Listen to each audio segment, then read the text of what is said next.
आदाब, आप सबका इस्तकबाल। मैं आज आपके सामने आपको एक वाक़या सुनाने पेश हुआ हूँ, जिसमें एक हिकायत दफ़न है, जो आप अपनी रूहों में दफ़न करें, ताकि आपकी रूहें महकें और उनमें ठंडक पहुँचे और वो महक सके, बाग बाग हो सके और आपको देखकर मेरा भी दिल बाग हो।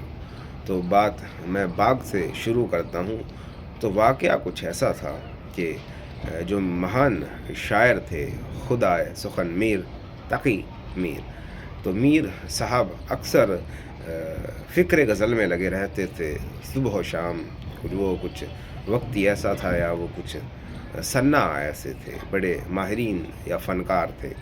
तो सुबह व शाम जब वो गज़लों में लगे रहते थे, तो एक वक्त ऐसा आया कि एक नवाब थे। नवाब ने देखा कि वो जो साहब हैं, उनको एक कमरा दे दे ताकि उनको कुछ राहत मिले और वो कुछ अपने अंदर से निकल कर कुछ बाहर की दुनिया में भी आएँ, कुछ फ़िक्र गज़ल से उन्हें कुछ फुर्सत मिले और कुछ हकीकी ज़िंदगी में आए।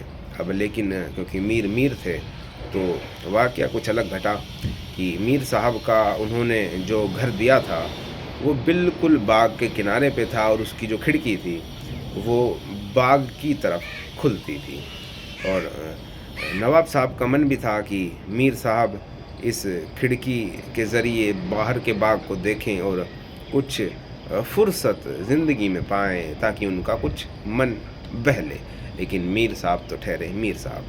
तो 2 साल बाद नवाब साहब अपने कोठी से या अपने महल से समझे बाहर आए और एक दफ़ा मीर साहब के कमरे पे पेश हुए।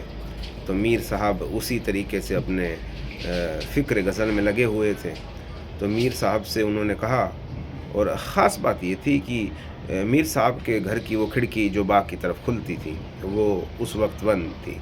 तो उस खिड़की को देखकर नवाब साहब को बड़ी हैरत हुई। तो उन्होंने बड़े गौर से देखा उसे और फिर मीर साहब के दरपेश मुखातिब होकर उनसे पूछा कि साहब, आपने ये खिड़की बाहर क्यों खोल नहीं रखी और बंद क्यों है, और आप इस तरह से सिर्फ़ अपने आप में किस तरह मशगूल हैं और फ़िक्र में लगे रहते हैं, और कभी बाहर भी झांका करिए बाग की तरफ। तो मीर साहब बड़े हैरान हुए और परेशान हुए और उन्होंने कहा कि साहब, खिड़की के बाहर कोई बाग भी है क्या? तो नवाब साहब बड़े चौंके कि इस शख्स को 2 साल यहाँ पर हो गए हैं और मैंने इस बाग की वजह से ही इस शख्स को ये कमरा दिया था, ताकि कुछ इसका मन बहले और ये पीछे के बाग को देखे और कुछ लुत्फ़ उठाए इस हसीन मंज़र का। तो जब वो बड़े हैरान हुए इस बात पे कि मीर साहब को नहीं मालूम कि पीछे एक बाग है, तो मीर साहब से उन्होंने पूछा, क्या आपको मालूम नहीं, या आपने कभी यूँ नहीं सोचा कि ये खिड़की खोल के देखूं कि इस खिड़की के पीछे क्या है? तो मीर साहब ने क्या बाकमाल जवाब दिया। मीर साहब बोले कि नवाब साहब, मुझे तो अपने अंदर के बाग से फुर्सत ही नहीं मिलती कि इस बाग से मुझे फुर्सत मिले तो उस खिड़की के पीछे वाला बाग मैं देख पाऊँ। तो बात बिल्कुल ऐसी है कि जिनके बातिन में या जिनके अंदर बाग खिल जाता है, उन्हें इस दुनिया के बाग से कोई मतलब नहीं रह जाता।